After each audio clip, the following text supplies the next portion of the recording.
I'm not saying that these are going to happen. In fact, I would probably. In fact, if you see, I picked against all these teams. Yes. But these are teams that I think are pretty noticeable underdogs in their state semifinal. Yeah, I think so. Is that a good way to put it?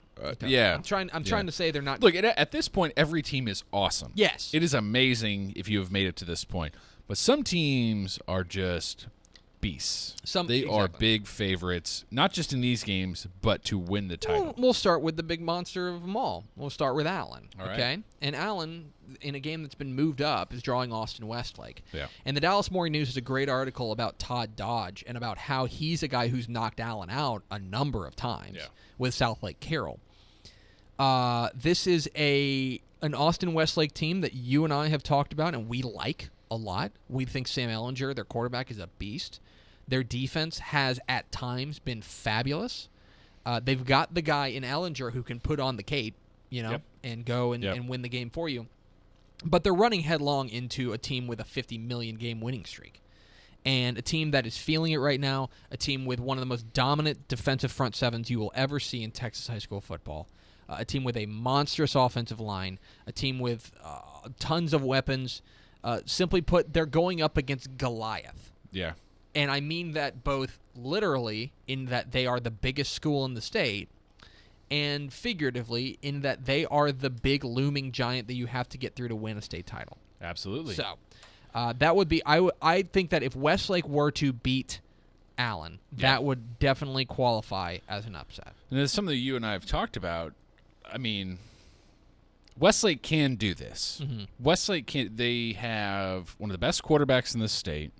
And while they may be outsized by the Allen defensive line, so was DeSoto. And DeSoto also has one of the best quarterbacks in the state and found a way to push it all the way to the end. Mm-hmm. I actually think I almost think Westlake would have been better off waiting until tomorrow and maybe dealing with some rain and some questionable conditions to maybe even the playing field a little bit, make it a little bit tougher for those huge defensive linemen for Allen to dig in and really barrel over their guys, and maybe see Ellinger make a few squirrely plays and pull it off. So, but there's no secret here. No one's expecting Westlake to win.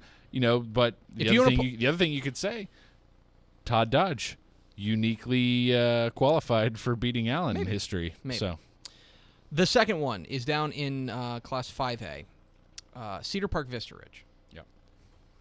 The fact that they are here is remarkable enough. Yeah. A team that finished third in their own district has caught fire, avenged their loss to Vandegrift last week, won their region, and what they've done already has been impressive. And I think that what they did last week was particularly impressive because of their defensive effort, because they were able to slow down the incredible Vandegrift offense. Yeah. Oh boy, do they have a tall task. Because George Ranch may be, they may be the best team in 5A. I mean, what they did to Temple was amazing. Dude, Temple's good. Temple's really good. Temple's good. And they George Ranch. And they clubbed them like a seal. No big deal. It was no big deal. It was just a beatdown. It was the running game got going with Darius Anderson. The defense made plays. I know they gave up their share of points, but you're going to against Temple. Yeah. They gave up their share of points.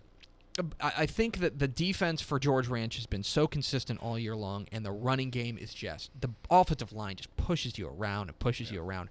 I would be legitimately surprised if Vista Ridge beat George Ranch. That would be a legit surprise to me. I would be stunned. Yeah. I mean, and it's just this is a team that is loaded, full of weapons, and oh, by the way, they are rolling people right now. Now, by the way, let's also point out the fact that they've also, much in the same way as with Westlake, they've got a guy at the quarterback spot who can put on the cape. Absolutely, yeah. They've got Matt Snow. Yeah. And if Matt Snow just decides to be the best player in the state, which he is more than capable of doing, then all of a sudden things get really interesting. Yeah. But for now, I think that you would have to think that they are decided underdogs against what's been an excellent excellent George Ranch team Absolutely. all year long. Now, the third one, and this is going to sound funny considering I picked against the team that I think is so dominant,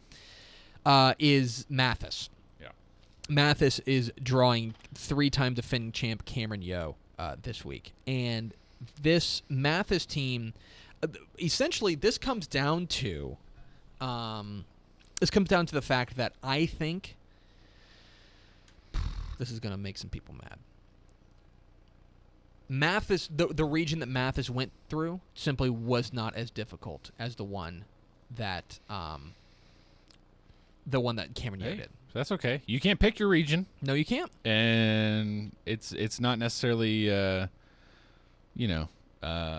not an indictment. No.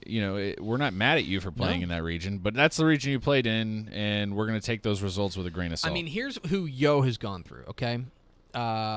In their playoff games, okay? They beat McGregor, they beat Malakoff, they beat Grandview, then they beat Teague. Okay. Yeah.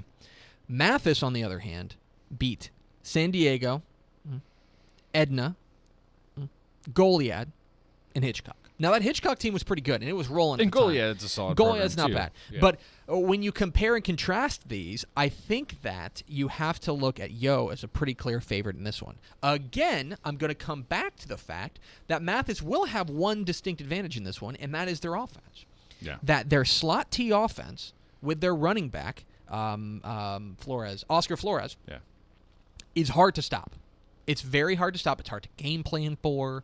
It's hard to find a way to slow it down. And their front seven, with Javier Henderson up front, is going to give Trayon Smith trouble. Yeah. That said, I think Yeo has to be considered a relatively clear favorite in this one, not just from a pedigree perspective, that they've won 3 straight titles, but because of the road that they've gone through. They've gone through a tougher road to get here than Mathis has. And so I think that Mathis is a clear underdog. I think Coach Rod Blunt would say the same thing. That said, he probably is not happy that we're, or maybe he is. Maybe he's like, look, they don't believe in you. They don't believe in you. Nobody believes That's in right. us. That's fine. I think if those three things were to happen, if Westlake were to beat Allen, right, or Vista Ridge were to beat George Ranch, or Mathis were to beat Cameron Yeo, we would be jaws. We'd be like, let's wow. put it this way. Any of those teams listening, we will lead off the show on Monday with your game if you win if they pull that upset, because I think those would be upsets. Yeah.